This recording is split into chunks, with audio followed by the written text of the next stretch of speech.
കള്ളം പറയരുത്, കൈക്കൂലി വാങ്ങരുത്, കക്കരുത്, ഇങ്ങനെ എന്താണ് കള്ളു കുടിക്കരുത്, കണ്ടവന്റെ ഭാര്യയെ കാമിക്കരുത്.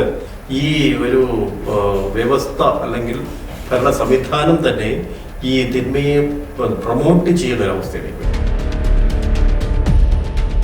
ഇല്ല, നിയമസംഹിത ഒരിക്കലും തിന്മയെ പ്രൊമോട്ട് ചെയ്യുന്നില്ല. പക്ഷെ ഇത് ഭരണഘടനയും എപ്പോഴും നന്മയായിരിക്കും പറയുന്നത്. പക്ഷെ ഭരിക്കുന്നവർ അവരുടെ നിലനിൽപ്പിന് വേണ്ടിയിട്ട് തിന്മയെ കൊണ്ടുവരുന്നു, മനുഷ്യനെ ഡിവൈഡ് ചെയ്യുന്നത് ഉണ്ടായിക്കൊണ്ടിരിക്കുന്നു.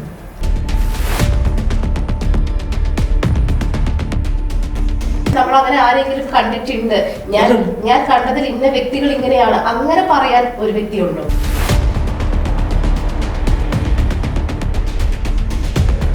ഒരു കാര്യമില്ല. അതൊരു മനുഷ്യന് ഇരിക്കുന്ന ഒരു മനുഷ്യന് ചുമ്മാ ഇങ്ങനെ എടുത്ത് ചിരിക്കാൻ പറ്റുമോ? മനുഷ്യന് മാത്രമേ ചിരിക്കാൻ കഴിയൂ, അതുകൊണ്ടാണ് ചിരിക്കാൻ പറ്റുന്നത്. നമ്മുടെ കൂടെ ഇത്രയും നാളും കൂടെ ഉണ്ടായിരുന്ന ഒരു മനുഷ്യൻ, ആ മനുഷ്യന്റെ തോട്ട് ചിലപ്പോ അങ്ങനെ ആയിരിക്കാം. പക്ഷെ അവിടെ പടക്കവും കമ്പത്തിരിയൊക്കെ പൊട്ടുമ്പോ അത് കണ്ടുകൊണ്ട് ചിരിക്കുന്ന മനുഷ്യരുടെ മാനസികാവസ്ഥ എന്താണ്?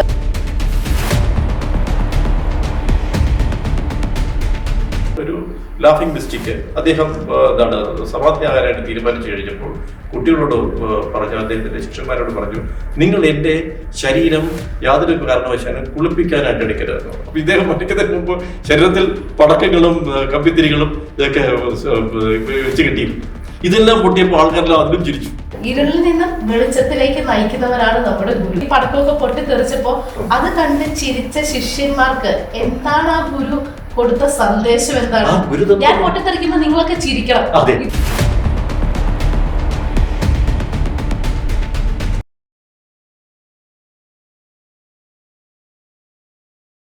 നമസ്കാരം. ഓപ്പൺ ഹാർട്ടിന്റെ പുതിയൊരു എപ്പിസോഡിലോട്ട് പ്രിയ പ്രേക്ഷകർക്ക് സ്വാഗതം. ഉള്ളു തുറന്ന് ചിരിക്കുവാൻ കഴിയുന്നവർ ഭാഗ്യവാന്മാർ. എന്തുകൊണ്ടെന്നാൽ ആരോഗ്യകരവും സന്തോഷകരമായ ജീവിതം അവർക്കുള്ളതാകുന്നു. നിരവധി പഠനങ്ങൾ തെളിയിച്ചിട്ടുള്ള ഒരു കാര്യമാണ് കേട്ടോ ഞാനിപ്പോൾ പറഞ്ഞത്. ഇപ്പോൾ ഈ ലോകത്ത് എല്ലാവരും തിരക്കുകളുടെ പുറകെ ഓടുമ്പോൾ പുഞ്ചിരിക്കാൻ പലരും മറന്നുപോകുന്നു. എന്നാൽ ചിരിയെ പ്രൊമോട്ട് ചെയ്യുന്ന, ചിരിയെ ഒരുപാട് സ്നേഹിക്കുന്ന ഒരു വിശിഷ്ട വ്യക്തിയാണ് ഇന്ന് നമ്മളോടൊപ്പം ഹൃദയം തുറന്ന് സംസാരിക്കാനായി പങ്കുചേരുന്നത്. നമുക്ക് സ്വാഗതം ചെയ്യാം സദ്ഗുരു അനിൽ അനന്ത ചൈതന്യ. നമസ്കാരം. എന്തൊക്കെയുണ്ട് വിശേഷങ്ങൾ? ചിരിക്കാൻ പറ്റിയ വിശേഷങ്ങളല്ല അല്ലേ? പുറത്താണെങ്കിലും നമുക്ക് ചിരിക്കാനായിട്ട് കഴിയണം. ഏതായാലും നമുക്ക് ഇന്നത്തെ ഈ ഒരു ഇവന്റ് ഒരു പ്രാർത്ഥനയോട് കൂടി തന്നെ ആരംഭിക്കാം. തീർച്ചയായിട്ടും. ഓം സഹനാവവതു സഹനൗ ഭുനക്തു സഹ വീര്യം കരവാവഹേ തേജസ്വിനാവധീതമസ്തു മാ വിദ്വിഷാവഹേ. ഓം ശാന്തി ശാന്തി. ലോകാ സമസ്താ സുഖിനോ ഭവന്തു. ജീവാത്മാക്കളായ നമ്മളെ പരമപിതാവായ പരമാത്മാവ് കാത്തുരക്ഷിക്കട്ടെ. ആത്മജ്ഞാനം നേടാനുള്ള, സാധന അനുഷ്ഠിക്കാനുള്ള വൈരാഗ്യം നമുക്ക് പ്രദാനം ചെയ്യട്ടെ. അങ്ങനെ വൈരാഗ്യപൂർവ്വം സാധന അനുഷ്ഠിച്ച് നമ്മൾ തേജസ്വികളായി തീരട്ടെ. നമ്മൾ തങ്ങളിൽ വിദ്വേഷം അല്പം പോലും ഉണ്ടാവാതിരിക്കട്ടെ. ഈ ലോകം മുഴുവൻ സുഖമായിട്ട് ഭവിക്കുമ്പോൾ നമ്മളും സുഖമായിട്ട് ഭവിക്കട്ടെ. അതാണ് ഈ ഒരു പ്രാർത്ഥനയുടെ അർത്ഥം. അത് ഒരു റിലീജിയസ് പ്രാർത്ഥനയല്ല, ഏതൊരു സാധകനും അനുഷ്ഠിക്കാനോ അല്ലെങ്കിൽ ഉരുവിടാനോ കഴിയുന്ന ഒരു പ്രാർത്ഥനയാണിത്. അതെ, അല്ല വിദ്വേഷമാണല്ലോ പ്രധാനമായിട്ടും നമുക്ക് തടസ്സം ചെയ്യുന്നത്. ഓരോരുത്തരുടെ ഉയർച്ച ഉണ്ടാകുമ്പോഴും അവരുടെ വിദ്വേഷം അവർക്കെതിരായിട്ട് ഉണ്ടാകുന്ന ഒരു വലിയൊരു പ്രതിഭാസം നമുക്ക് അറിയാൻ പറ്റും. ഇതെന്തുകൊണ്ടാണ് സംഭവിക്കുന്നത് പലപ്പോഴും അറിയില്ല. നല്ലത് ചെയ്ത് എന്താണ് ഉയർച്ചയിലേക്ക് എത്തിയവർക്കെതിരെ പോലും ഒരു വിരോധമുള്ള ഒരു വിഭാഗം വരുന്നതായിട്ട് കാണാം. ശ്രദ്ധിച്ചിട്ടില്ലേ? ശ്രദ്ധിച്ചിട്ടുണ്ട്. പക്ഷെ അതൊരു എന്റെ ഒരു പേഴ്സണൽ അഭിപ്രായമാണ്. ഒരു മനുഷ്യൻ എന്ന് പറഞ്ഞിട്ടുണ്ടെങ്കിൽ ശരിക്കും ഒരുപാട് ചിന്തകളിലൂടെ കടന്നു പോകുന്ന, ഒരുപാട് വ്യക്തിഗതമായ സ്വഭാവങ്ങളുള്ള, ഹാബിറ്റുകളുള്ള വ്യക്തികളായിരിക്കാം. ഇപ്പൊ ഒരാൾ എത്ര ഉന്നതിയിൽ എത്തി എന്ന് പറഞ്ഞാലും മറ്റുള്ളവർക്ക് അക്സെപ്റ്റ് ചെയ്യാൻ പറ്റാത്ത പലതരം കാര്യങ്ങളും ആ വ്യക്തിയിൽ നിന്നുണ്ടായിരിക്കാം. അതുകൊണ്ട് ഈ നന്മയെ തന്നെ, അത് ഞാനത് പറഞ്ഞത് അത് മറ്റൊരു കാര്യമാണ് പറഞ്ഞത്, അത് വ്യക്തിഗതമായിട്ടുള്ള കാര്യം. നന്മയെ തന്നെ എതിർക്കുന്ന ഒരു വിഭാഗം ആളുകളുണ്ടാവും. അതവിടെയാണ് പ്രശ്നം. നന്മ ഉണ്ടാവണമെന്നുള്ളത് നമ്മൾ ആദ്യം കുട്ടികളെ പഠിപ്പിക്കുന്നത്. ഒരുപാട് വെച്ചുള്ള കുറെ കാര്യങ്ങൾ നമ്മൾ ചെറുപ്പത്തിൽ പഠിച്ചു കാണും. കള്ളം പറയരുത്, കൈക്കൂലി വാങ്ങരുത്, കക്കരുത്, ഇങ്ങനെ എന്താണ് കള്ളു കുടിക്കരുത്, കണ്ടവന്റെ ഭാര്യയെ കാമിക്കരുത്, ഇങ്ങനെയൊക്കെയുള്ള കുറേയധികം നല്ല തത്വങ്ങളായിരിക്കും നമ്മൾ പഠിപ്പിക്കുന്നത്. അപ്പൊ ഈ സത്യം പറയുന്നത് പ്രശ്നമായിട്ട് വരുന്നൊരു സമൂഹം വന്നാലും കൈക്കൂലി വാങ്ങാത്തവർക്ക് ദ്രോഹം ഉണ്ടാവുന്ന അവസ്ഥ.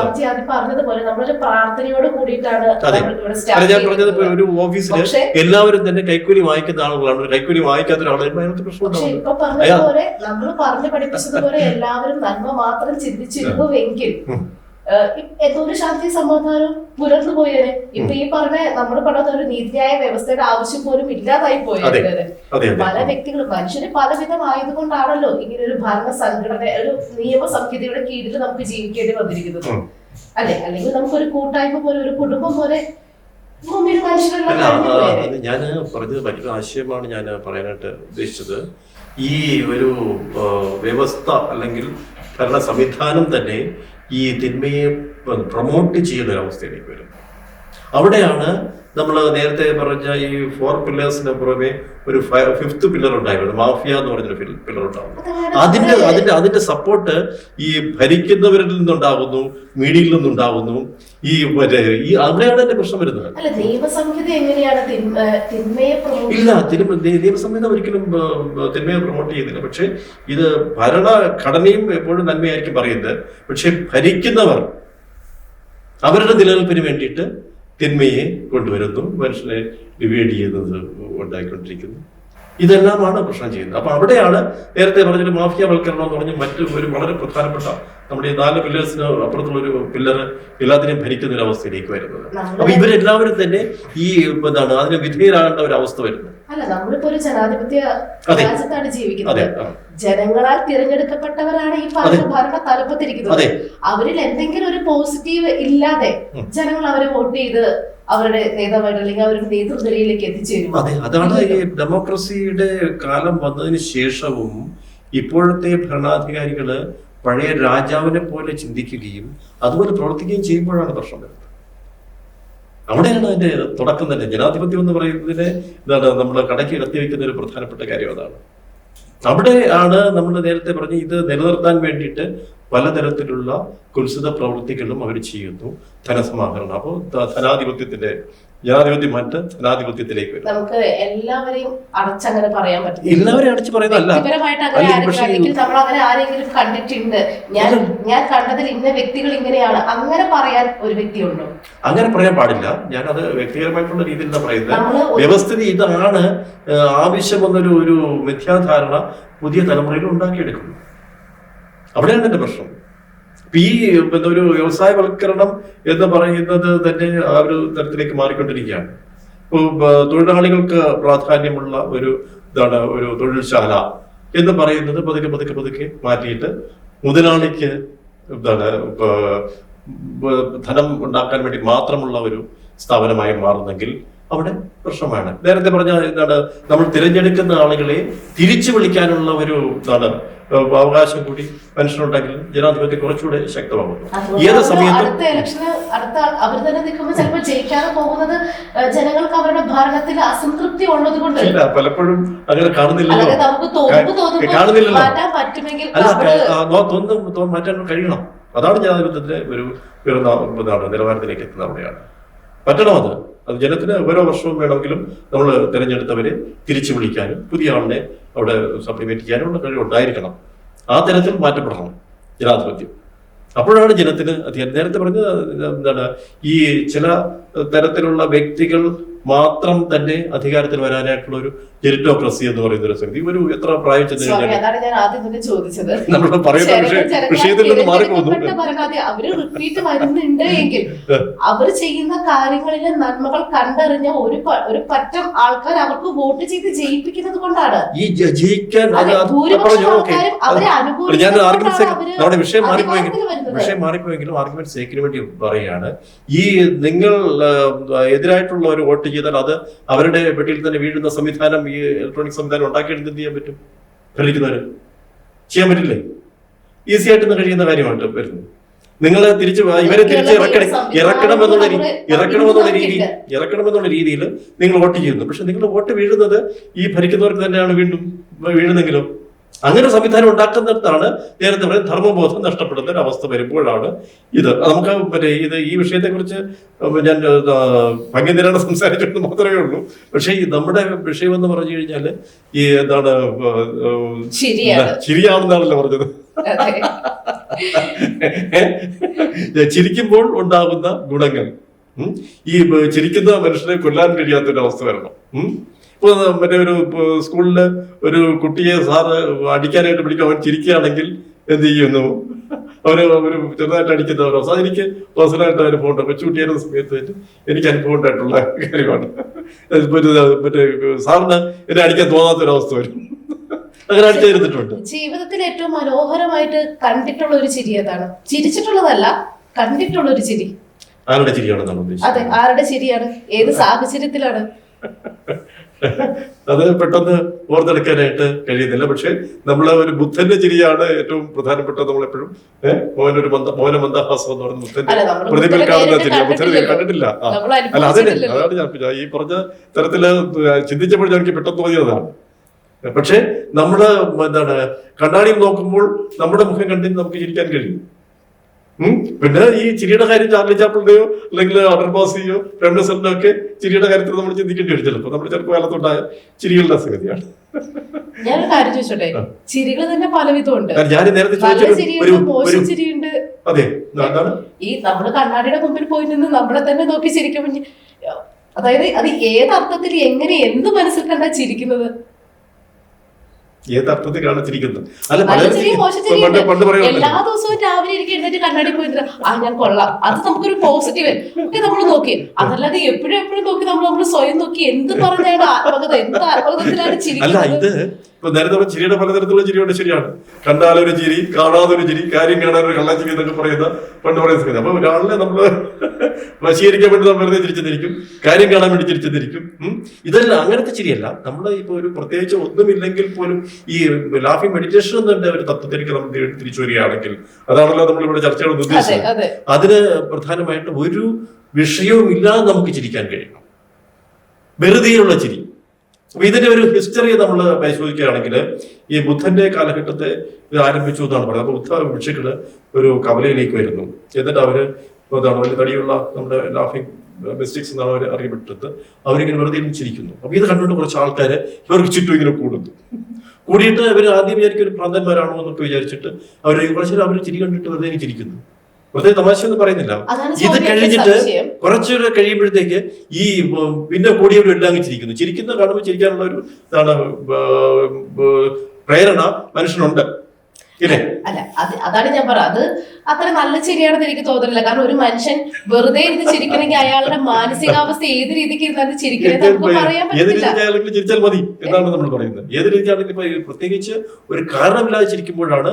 പക്ഷേ ഈ ചിരി നിർത്താൻ കഴിയാതെ വരുന്ന അവസ്ഥ. കാരണമില്ലാതെ ഒരു മനുഷ്യൻ ആത്മാർത്ഥമായിട്ട് ചിരിക്കാൻ പറ്റും, ചിരിക്കുകയും ചെയ്യുന്നു. ഈ ചിരി നിർത്താൻ കഴിയാത്ത അവസ്ഥ വരണം. അപ്പോഴാണ് അവിടെ ഒരു കാരണമില്ലാതെ എങ്ങനെയാണ് ചിരിക്കുന്നത്? കാരണമില്ലാതെ ചിരിക്കാൻ കഴിയും. അത് പതുക്കെ ചിരിച്ച് നമ്മള് പരിശീലിച്ചു കഴിയുമ്പോൾ നമുക്ക് കഴിയും. അതിനാണ് ഇപ്പൊ നമ്മള് ഈ ഒരു കാര്യമില്ല. അതൊരു മനുഷ്യന് ഇരിക്കുന്ന ഒരു മനുഷ്യന് ചുമ്മാ ഇങ്ങനെ ഇരുന്ന് ചിരിക്കാൻ പറ്റൂ? മനുഷ്യന് മാത്രമേ ചിരിക്കാൻ കഴിയൂ. അതുകൊണ്ടാണ് ചിരിക്കാൻ പറ്റുന്നത്. വെറുതെ ഇരുന്ന് ചിരിക്കാൻ പറ്റുന്നത് പറ്റും. അതില് സത്യം പറഞ്ഞാൽ അതൊരു മാനസിക അവസ്ഥയാണ്, ഒരു രോഗമാണ് എന്ന് വേണമെങ്കിൽ നമുക്ക് ജഡ്ജ് ചെയ്യാം. എനിക്ക് രോഗമാണെന്ന് പറയാം. അല്ലാതെ വെറുതെ കാരണമില്ലാതെ മനുഷ്യരുടെ ചിന്താഗതി, അവന്റെ വികാരങ്ങള്, വിചാരങ്ങള് ഇതെല്ലാം കൂടിച്ചേരുമ്പോഴേ ഒരു മനുഷ്യനുണ്ടാവുള്ളൂ. വ്യത്യാസം തന്നെ അതാണല്ലോ. വിചാര വികാരങ്ങളുടെ എല്ലാം വേലിക്കെട്ടുകൾ ഭേദിക്കുന്നതാണ് ചിരി യഥാർത്ഥത്തിൽ വരുന്നത്. ആ ചിരിയാണ് യഥാർത്ഥത്തിൽ നമ്മള് ഈ നമ്മളെ നേരത്തെ നമ്മുടെ ഉള്ളിൽ ചില ഹോർമോണിക് സെക്രീഷൻ പോലെ ഇത് കാരണമാക്കുന്നു. എൻഡോർഫിൻ, ഡോപ്പമിൻ എന്നൊക്കെ പറയുന്ന ചില ഹോർമോൺസ് നമ്മുടെ ശരീരത്തിൽ ചിരിച്ചു കഴിയുമ്പോൾ ഉണ്ടാവുന്നു. ഇത് നിങ്ങളെ ഒന്നും ഇല്ലാതെ ചിരിപ്പിച്ചോളുന്നില്ല. കാരണം വേണമെന്നില്ല, ഡെവലപ്പ് ചെയ്യും. കാരണമില്ലാതെ ചിരിച്ചാലും മതി. ഇപ്പൊ നമ്മള് വളരെ വിഷാദരായിട്ടിരിക്കുന്ന ആൾക്കാരെ ഒരു നമ്മുടെ ക്ലാസ്സിലേക്ക് കൊണ്ടുവന്നിട്ട് അടിസ്ഥാനത്തിലാണ് ഉള്ള കാര്യമാണ് വെറുതെ ചിരിപ്പ് പറ്റും. ഇല്ല, നമ്മൾ ചിരിച്ചു ഹാപ്പി ഹോർമോൺസ് ഡെവലപ്പ് ചെയ്യുന്നു. അതാണ് ഏറ്റവും പ്രധാനപ്പെട്ട. ചിരിച്ചാൽ മതി, പ്രക്രിയ നടന്നാൽ മാത്രം മതി. എനിക്കത് വ്യക്തത കിട്ടാത്തതുകൊണ്ട് ഞാൻ ഒന്നുകൂടെ റിപ്പീറ്റ് ചോദിക്കുകയാണ്. നമ്മുടെ ശരീരത്തിൽ ഹോർമോൺസ് ഉണ്ടാകുന്നത് നമ്മുടെ വികാരങ്ങളും വിചാരങ്ങളും ഒക്കെ ഡെവലപ്പ് ചെയ്യുമ്പോഴാണ് അല്ലെ? ഓരോ തരത്തിലുള്ള ഹോർമോൺസും ഉണ്ടാകുന്നത്. ചിരിക്കണമെങ്കിൽ നമുക്ക് സന്തോഷമില്ലാതെ നമ്മൾ വെറുതെ വരുത്തി ചിരിച്ചാൽ ഈ ഹോർമോൺസ് ഒക്കെ ഡെവലപ്പ് ചെയ്യുമെന്ന് ശാസ്ത്രീയമായി തെളിയിച്ചിട്ടുണ്ടോ എന്നാണ് എന്റെ ചോദ്യം. തെളിയിച്ചിട്ടുണ്ട്. ഇപ്പോൾ നമ്മൾ ഈ ഒരു വളരെ ഇപ്പോൾ അഞ്ജു ചോദിച്ചതുപോലെ തന്നെ ഒരു വളരെ ചിരി ഉണ്ടാകുന്ന ഒരു സിറ്റുവേഷൻ, ആ സിറ്റുവേഷനിൽ എല്ലാവരും ചിരിക്കണമെന്നുണ്ടോ? ഇല്ല. വ്യക്തിഗതമാണ്. നേരത്തെ പറഞ്ഞ ഒരു ഡിപ്രഷനുള്ള ഒരു വ്യക്തിയെടുത്ത് നിങ്ങൾ ചിരിക്കാൻ പറഞ്ഞു കഴിഞ്ഞാൽ ചിരിക്കാൻ പറ്റണമെന്നില്ല. ഇത് ചാർലി ചാപ്ലിന്റെ സിനിമ കാണിച്ചാൽ അയാൾ ചിരിക്കണമെന്നില്ല. അയാൾക്ക് കൂടുതൽ ബുദ്ധിമുട്ട് തോന്നുകയാണ് ചെയ്യുന്നത് അത് കാണുമ്പോൾ, മറ്റുള്ളവർ ചിരിക്കുന്നത് കാണുമ്പോഴത്തേക്ക്. പക്ഷേ ഇയാള് ഏതെങ്കിലും തരത്തിൽ ചിരിച്ചു തുടങ്ങിയാൽ ഇയാളില് പതുക്കെ ചിരി ഡെവലപ്പ് ചെയ്തു. നേരത്തെ പറഞ്ഞ ഹാപ്പി ഹോർമോൺസ് ഡെവലപ്പ്. ഇപ്പൊ ഉദാഹരണമായിട്ട് ഇപ്പോൾ നമ്മള് സ്വാമി, നിങ്ങൾ ഇത്രയും കാലം കൊണ്ട് ചിരിയും മറ്റുമൊക്കെ പ്രാക്ടീസ് ചെയ്യുന്നു, എനിക്ക് ഒരു സ്റ്റാമ്പ് എടുത്ത് നാട്ടിൽ ഒട്ടിച്ചു കഴിഞ്ഞാൽ ഈ സന്തോഷമെല്ലാം കിട്ടുമെന്ന് പറയുന്നു. എങ്ങനെയാണ് സംഭവിക്കുന്നത്? അപ്പൊ നിങ്ങൾ ഇത്രയും കാലം ചെയ്തതിന്റെ എനിക്ക് ഒരു 65 മുടക്കി ഒരു സ്റ്റാമ്പ് നാക്കിൽ ഒട്ടിച്ചു കഴിഞ്ഞാൽ എനിക്ക് സന്തോഷം കിട്ടും. അവിടെ സംഭവിക്കുക എന്താണ്? നേരത്തെ പറഞ്ഞ ഹോർമോൺസ് അവിടെ ഉത്പാദിപ്പിക്കപ്പെടുന്നു. അപ്പൊ അവിടെ എന്താണ് നിങ്ങളുടെ നമ്മുടെ ബ്രെയിനിലുള്ള സെൽസിനെ സ്ക്രാഷ് ചെയ്ത് ഈ പറഞ്ഞ ഹോർമോൺസ് ഉണ്ടാക്കുന്നത്. ഇത് നാച്ചുറലായിട്ട് ഡെവലപ്പ് ചെയ്യാൻ കഴിയുന്ന കാര്യമാണ്. നമ്മൾ ചിരി എന്ന് പറയുന്ന ഒരു സംഗതി മനുഷ്യന് മാത്രം തന്നിട്ടുള്ള ഒരു ഗുണമാണ്. അപ്പൊ അവിടെ നിങ്ങൾക്ക് നിങ്ങളുടെ ഒരു മനസ്സിന് സന്തോഷം ഉണ്ടാകുന്നതിന്റെ പുറമെ തന്നെ നേരത്തെ പറഞ്ഞ മരണത്തെ പോലും അകറ്റി നിർത്താൻ കഴിയുന്ന ഒരവസ്ഥ വരുന്നു. ചിരിച്ചുകൊണ്ട് മരിക്കാൻ കഴിയുന്ന അവസ്ഥ വരണം. ഓക്കെ, അപ്പൊ അത് വളരെ വ്യക്തമായിട്ട് ശാസ്ത്രീയമായിട്ട് തെളിയിക്കപ്പെട്ടത് തന്നെയാണ്. വേണമെങ്കിൽ റെഫർ ചെയ്ത് കഴിഞ്ഞാൽ മനസ്സിലാക്കാവുന്നതാണ്. ഇനി നമുക്കൊരു ഇടവേളയ്ക്ക് ശേഷം വീണ്ടും ചിരി വിശേഷങ്ങളിലേക്ക് തിരിച്ചു വരാം.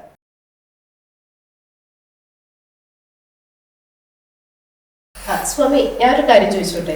അതായത് ഞാനെന്ന് പറയുന്ന വ്യക്തി ഇപ്പോൾ ഇവിടെ ഇരിക്കുന്നുണ്ടെങ്കിൽ എന്റെ അച്ഛന്റെ ഒരു വിയർപ്പിന്റെ, അതായത് അദ്ദേഹത്തിന്റെ ഒരു ആയുസിന്റെ കുറെ ഭാഗം എനിക്ക് വേണ്ടി മാറ്റിവെച്ചതിന്റെ ഒരു വിയർപ്പിന്റെ ഒരു അന്തിമ ഫലമാണ്.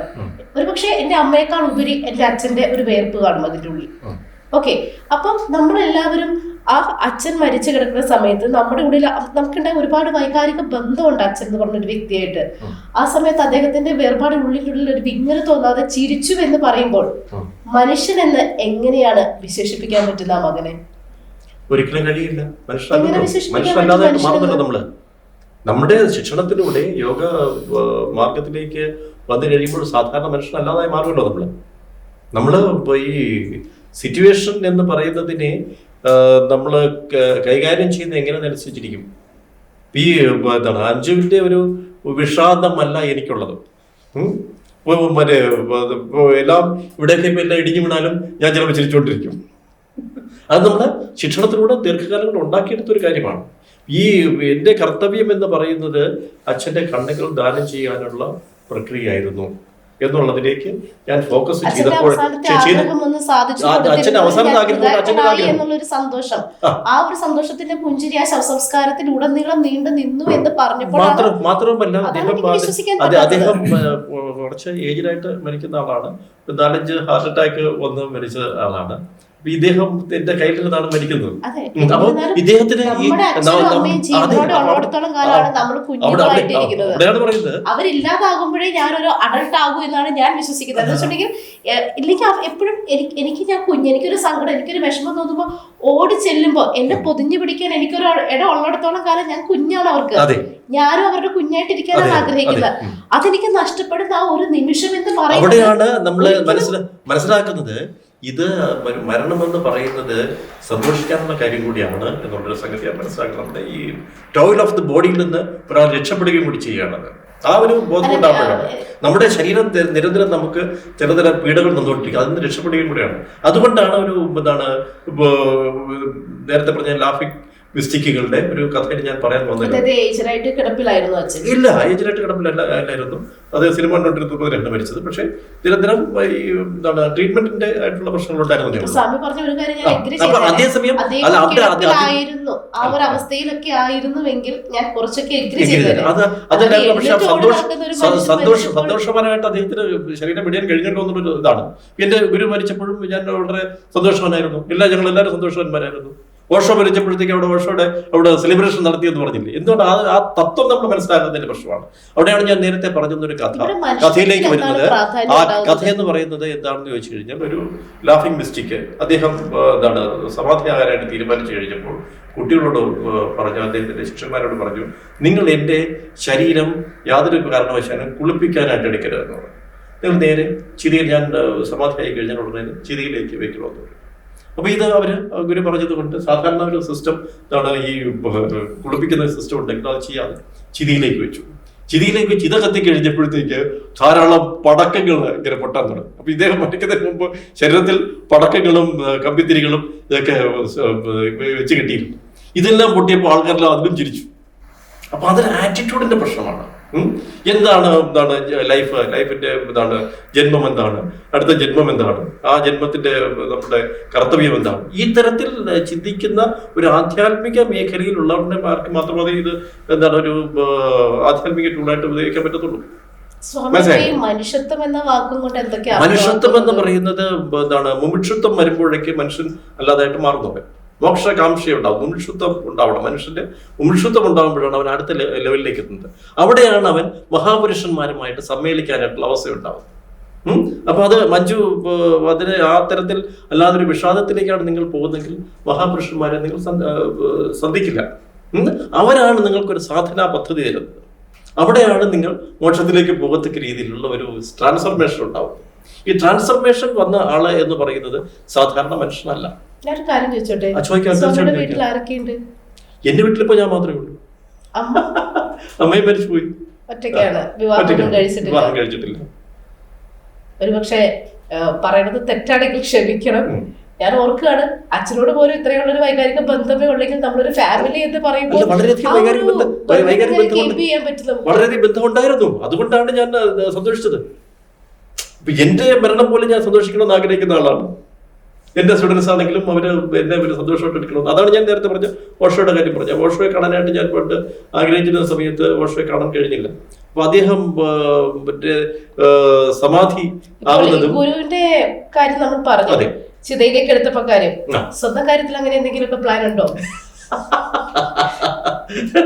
അറിയാൻ പറ്റില്ല, അപ്പോഴത്തെ ഇതുപോലെ ഇരിക്കും കേട്ടോ. ഇപ്പൊ ചിന്തിച്ചിട്ടില്ല.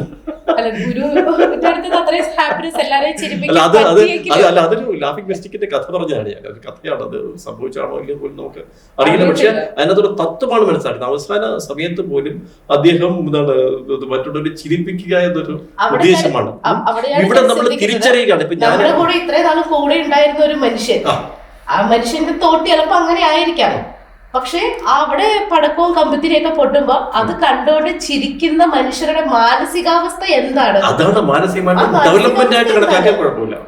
അതിനൊക്കെ എങ്ങനെ അതൊക്കെ ഒരു ഡെവലപ്മെന്റ് ആയിട്ട് കണ്ടു കഴിഞ്ഞിട്ടുണ്ടെങ്കിൽ മനുഷ്യൻ എന്ന് പറയുന്ന വാക്കിന്റെ അർത്ഥം നമ്മുടെ ഈ ഒരു ഗുരു എന്ന് പറയുന്ന ആള് താങ്കളുടെ ശരീരം വെടിഞ്ഞു കഴിഞ്ഞാൽ, അത് അനുഭവത്തിന്റെ യോഗമാർഗത്തിൽ അനുഭവത്തിൽ ശരീരം വെടിഞ്ഞു കഴിഞ്ഞാൽ അവർക്ക് നമ്മളെ പ്രകൃതിയിൽ നിന്നുകൊണ്ട് കൂടുതൽ ഗൈഡ് ചെയ്യാൻ കഴിയുന്നൊരു അറിവ് നമുക്കുണ്ടാകുന്നു.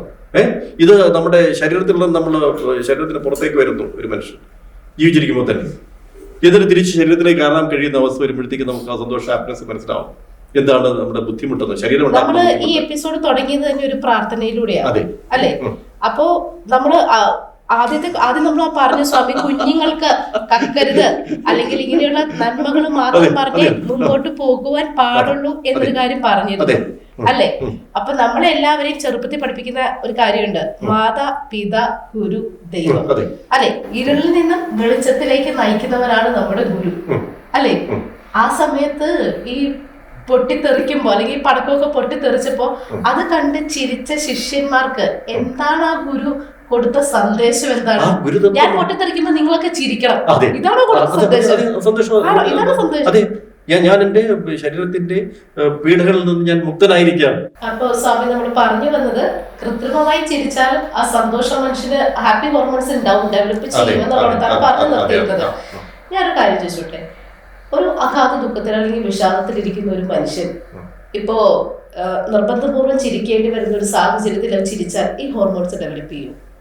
ഞാൻ ഒരു എക്സ്പീരിയൻസ് പറയാൻ കേട്ടോ. ഒരു പാലക്കാട് ചിറ്റിലഞ്ചേരി എന്ന് പറയുന്ന സ്ഥലത്ത് ഞാനൊരു ക്ലാസ് നടത്തുകയാണ്. അപ്പോൾ അവിടെ നമ്മുടെ ക്ലാസ്സിൽ ഒരു ചിരി ഒരു പ്രധാനപ്പെട്ട ഒരു ടൂളായിട്ട് നമ്മൾ മെഡിറ്റേഷൻ ഉപയോഗിക്കുന്നത്. മെഡിറ്റേഷൻ ക്ലാസ്സാണ് ബേസിക്കലി ടൂള് ഉപയോഗിക്കുകയാണ്. അപ്പോൾ ഈ ഇതിൻ്റെ ചിരിക്കുന്നതിൻ്റെ കാര്യം ഇങ്ങനെ പറഞ്ഞു വന്നപ്പോഴത്തേക്ക് ഒരാൾ അയാളുടെ വീട്ടിലെ ബുദ്ധിമുട്ടുകളെ കുറിച്ച് പറഞ്ഞു. എങ്ങനെയാണ് സ്വാമി എനിക്ക് ചിരിക്കാൻ പറ്റുന്നുള്ള രീതിയിൽ അത് കേട്ടപ്പോൾ എനിക്ക് സങ്കടമാണ് അവസരത്തിൽ കരയാനാണ് എനിക്ക് തോന്നിയത്. അപ്പോൾ എങ്ങനെ ആ കരച്ചിലേക്ക് എങ്ങനെ വന്നു? വേറൊരാളുടെ ഒരു സങ്കടം നമ്മൾ കേൾക്കുമ്പോൾ നമുക്ക് കരയാൻ തോന്നി. ഇതുപോലെ തന്നെ ഒരാളുടെ സന്തോഷമുള്ള മുഖം കാണുമ്പോൾ സാധാരണഗതിയിൽ അയാൾക്ക് മറ്റൊരാളുടെ സന്തോഷം നമുക്ക് പാടുകൊടുക്കാൻ കഴിയും. ഒരാളിനോട് നമ്മൾ ഒരു സൗഹൃദം ഉണ്ടാക്കുന്നത് എങ്ങനെയാണ്? ആദ്യമായിട്ട് നമ്മളയാളുടെ മുഖം നോക്കി ഒന്ന് ചിരിക്കുന്നത് മുതലാണ് തുടങ്ങുന്നത്. ഇത് വളരെ ഡിപ്രഷനുള്ള ആൾക്കാർ അതിനെ മാറ്റിയെടുക്കണമെന്ന ആഗ്രഹത്തോടു കൂടി ഇതൊരു തെറാപ്പിയായിട്ട് യൂസ് ചെയ്യുകയാണെങ്കിൽ ഇവരുടെ ശരീരത്തിലും ഹാപ്പി ഹോർമോൺസ് വരുന്നു. നേരത്തെ പറഞ്ഞ വിഷാദത്തിൽ നമുക്ക് മാറിപ്പോയി ചെയ്യും. പക്ഷേ ചിലപ്പോൾ അവരുടെ ചില മെന്റൽ ഇംബാലൻസ് ഉണ്ടെങ്കിൽ ചിലപ്പോൾ അവർക്ക് ചിരി നിർത്താൻ കഴിയാത്ത ചിരിക്കുന്നവരായിട്ട് മാറി, വിഷാദമായിട്ട് ചിരിക്കുന്നവരായിട്ട് മാറിയാലും അവർക്ക് നേരത്തെ പറഞ്ഞ മാനസികമായിട്ട് പ്രശ്നമുള്ളവരാണോ എന്ന് നിങ്ങൾ തിരിച്ചു ചോദിച്ചേക്കാം. ഞങ്ങൾക്ക് പരിചയമുള്ളൊരു ചേട്ടനും ചേച്ചിയുണ്ട്, ഇവിടെ പള്ളിക്കരയിൽ എറണാകുളത്ത് തന്നെ. അവരുടെ മകന് തീരെ സുഖമില്ലായിരുന്നു. കുറെ നാൾ അവർ കുറെ വർഷങ്ങൾ ട്രീറ്റ്മെന്റ് എടുത്തു. പക്ഷെ മകൻ മരിച്ചുപോയി. 32 വയസ്സ് ഏകദേശം അത്രയായപ്പോഴാണ് മരിച്ചുപോയത്. പക്ഷേ ഇദ്ദേഹത്തിന് ഞങ്ങൾക്ക് വളരെ അടുത്ത് പരിചയവും വളരെ അടുത്ത് ആത്മബന്ധവും ഉള്ളത് കൊണ്ട് ഈ മകന്റെ സംസ്കാര ചടങ്ങിന് ഞാനും എൻ്റെ ഭർത്താവും കൂടെ പോയി. അവിടെ ചെന്ന് കഴിഞ്ഞപ്പോൾ ഞങ്ങൾ കണ്ടത് ഇത്രയും നാളും കണ്ട ഒരു മനുഷ്യനെയല്ല. അയാൾ അത്രയും നാളും മകന് സുഖമില്ലല്ലോ എന്നോർത്ത് സങ്കടത്തിലിരുന്ന മനുഷ്യൻ അന്ന് ചിരിച്ചുകൊണ്ടാണ് എല്ലാവരെയും സ്വീകരിച്ചത്. പക്ഷെ അയാൾ കണ്ണുകൾ നിറഞ്ഞൊഴുകുന്നുണ്ട്, കരഞ്ഞോണ്ടേയിരിക്കുകയാണ്. പക്ഷെ ചുണ്ടില് ചിരിയുണ്ട്. ആ ചിരിക്കൊന്നും എനിക്ക് ഈ പറയുന്ന ഹാപ്പി ഹോർമോൺസ് ഒന്നും അല്ല ഫീൽ ചെയ്തത്. അയാളുടെ ആ ചിരിയിൽ എനിക്ക് വേദന മാത്രമേ തോന്നിയിട്ടുള്ളൂ. എനിക്ക് ഒരു സന്തോഷം തോന്നിയില്ല. ആ ചിരിയിൽ എനിക്ക് സന്തോഷം കിട്ടിയില്ല. മനുഷ്യന്റെ മുഖത്തിന്റെ സൗന്ദര്യം എന്ന് പറയുന്ന അയാളുടെ മുഖത്ത് വിട്ടിരുന്ന ചിരി തന്നെയാണ് എന്നാണ്, അല്ലെങ്കിൽ പുഞ്ചിരി തന്നെയാണെന്നാണ് നമ്മൾ വിശ്വസിച്ചുകൊണ്ട് വിഷാദത്തിലൊക്കെ പുഞ്ചിരിച്ച ഹാപ്പി ഹോർമോൺസ് ഉണ്ടാവും എന്ന് സ്വാമി പറഞ്ഞില്ലേ? ഇത്തരം ഒരു സിറ്റുവേഷനിൽ അയാളുടെ കണ്ണുകൾ നിൽക്കാതെ അദ്ദേഹത്തിന് ചിരിക്കാനുള്ള ശിക്ഷണം അയാൾക്ക് ലഭിച്ചിട്ടില്ലല്ലോ. ശിക്ഷണം ലഭിച്ചവരുടെ കാര്യമാണ് നമ്മൾ പറയുന്നത്. അല്ല ഏത് അവസരത്തിലും ചിരിക്കാൻ കഴിയും.